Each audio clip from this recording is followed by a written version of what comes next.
हम लोग बात करने वाले हैं कुछ basic terminology concepts and notations किसके बारे में। तो दैट इज़ ए चैप्टर जो कि अगर आप इंजीनियरिंग करेंगे, बीटेक करेंगे, बीसीए करेंगे तो उसमें आप लोगों को पढ़ाया जाएगा, दैट इज़ सेट थ्योरी। ठीक है, तो सेट थ्योरी के बारे में हम लोग आज के इस वीडियो में जानने वाले हैं।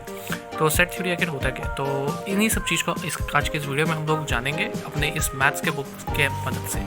और ये मैथ्स के बुक के चौथे चैप्टर में आपका आएगा सेट थ्योरी, और इसे आप लोग देख सकते हैं डिस्ट्रिक्ट मैथमेटिक्स है, डिस्क्रिएट मैथमेटिक्स। अब इसका प्रोनाउंसिएशन तो भी नहीं होता लेकिन इसी किताब से हम लोग को ये सब चैप्टर पढ़ना है। जो ये एस चांद यानी स्वपन कुमार सरकार के बुक से है ये सारा चीज़। तो इस वीडियो को हम लोग शुरू करना है। तो सबसे पहला शुरुआत हम लोग किससे करते हैं, तो कुछ टॉपिक्स है तो उन सबको हम लोग पहले देख लेते हैं। तो सबसे पहले आता है बेसिक टर्मिनोलॉजी कॉन्सेप्ट्स और नोटेशंस के बारे में कि सबसे पहले सेट होता है क्या। सेट ज़्यादा कुछ नहीं, basically well defined collection of the objects called the elements और members of the set called the elements and member. Basically ये किसी भी चीज़ का कलेक्शन है। सेट है क्या, तो बेसिकली किसी भी चीज़ का कलेक्शन। तो ये सेट तो ये कलेक्शन किस चीज़ का हो सकता है। फॉर एग्जाम्पल हम लोग लिख सकते हैं the reverse in India, the reverse in India, यानी कि जितने भी रिवर्स हैं हमारे इंडिया में वो सभी एक सेट हो सकता है। ठीक है, और क्या हो सकता है, 1 से लेकर के dot dot dot dot dot dot 100 तक का कोई भी नंबर क्या है, ये कलेक्शन ऑफ नंबर्स भी हमारे लिए सेट हो सकते हैं। तो कुछ भी हमारा कलेक्शन जो भी है वो सभी हमारा सेट कहलाएगा। तो इसी में हम लोग आगे जानते हैं कि रिप्रेजेंटेशन। अब देखिए इस वीडियो में मैं कोई ज़्यादा टफ चीज़, कोई टफ टर्मिनोलॉजी को नहीं एक्सप्लेन करने वाला हूँ, मैं बस बेसिक कुछ फंडामेंटल्स बताने वाला हूँ। तो इसमें अब हम लोग बात करेंगे रिप्रेजेंटेशन ऑफ सेट। तो बेसिकली सेट्स को हम लोग अभी फ़िलहाल के लिए मेनली दो तरीके से सेट्स को मेनली दो तरीके से डिवाइड किया गया। तो ये दो तरीके हैं। सबसे पहला आता है हमारे पास रोस्टर और टेबुलर मेथड। रोस्टर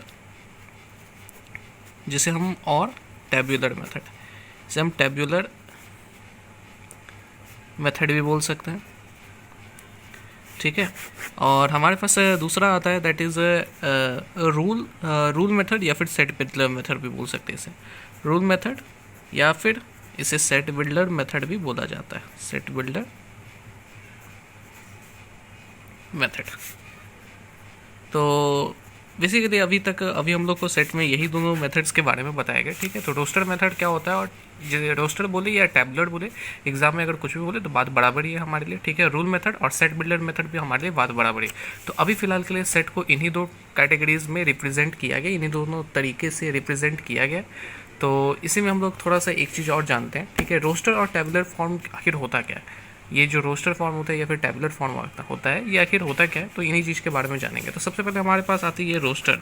ठीक है, सबसे पहले हम लोग जान लेते हैं कि रोस्टर क्या होता है। तो रोस्टर ये हमारे ट्रिगर्ड इंसान या कैडी मिनाटी नहीं है, वो वाला रोस्टर नहीं है।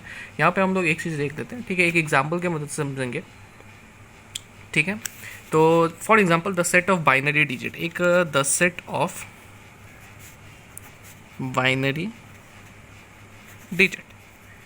तो ये जो सेट है हमारे बाइनरी डिजिट्स का, ये हमारे लिए क्या हो जाएगा, एक रोस्टर फॉर्म का हो जाएगा। ठीक है, बाइनरी डिजिट का मतलब फॉर एग्जांपल जैसे कि a = 0 1, तो इस टाइप के कोई भी सेट्स हमारे होंगे तो वो हमारे रोस्टर या टेबुलर मेथड के अंदर से इसको रिप्रेजेंट किया जाता है। एक और एग्जांपल ले लेता हूँ, जैसे कि क्या ले सकते हैं, तो हम लोग एक ले सकते हैं the set of vowels in English alphabet, the set of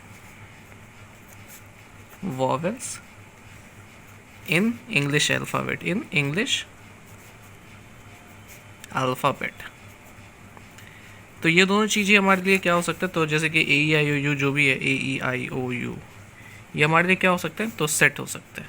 ठीक है, तो हमारे रोस्टर या टेबुलर मेथड में अभी के लिए इतना ही हम लोग को जानना है कि रोस्टर सेट को बेसिकली रिप्रेजेंट करने के दो तरीके होते हैं। एक होता है रोस्टर या टेबुलर बोल सकते हैं, दूसरा हम लोग रूल मेथड या सेट बिल्डर मेथड कह सकते हैं।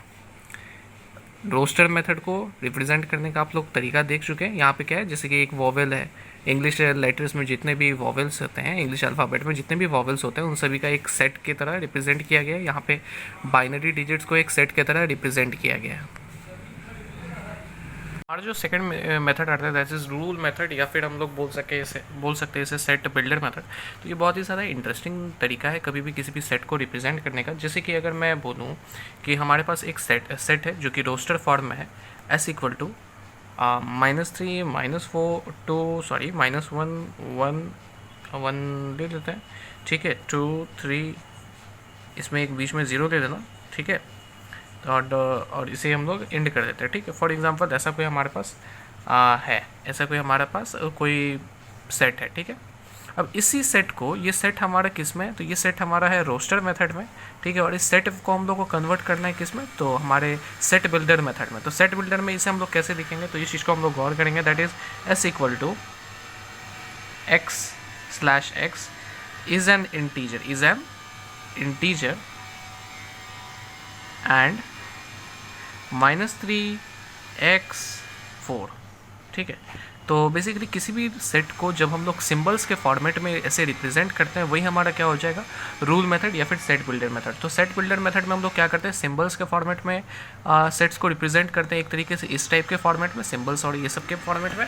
और हमारा जो रोस्टर मेथड होता है उसमें हम लोग एकदम नॉर्मली बेसिक तरीके से किसी भी सेट को रिप्रेजेंट कर देते हैं, ठीक है। जैसे कि ऐसे बी इक्वल टू AEI, ये हमारे लिए क्या है, हम लोग समझ रहे हैं इसे क्या है, ये हमारे इंग्लिश अल्फ़ाबेट का जितने भी वॉवेल्स है उसी चीज़ के बारे में इसमें बताया गया है।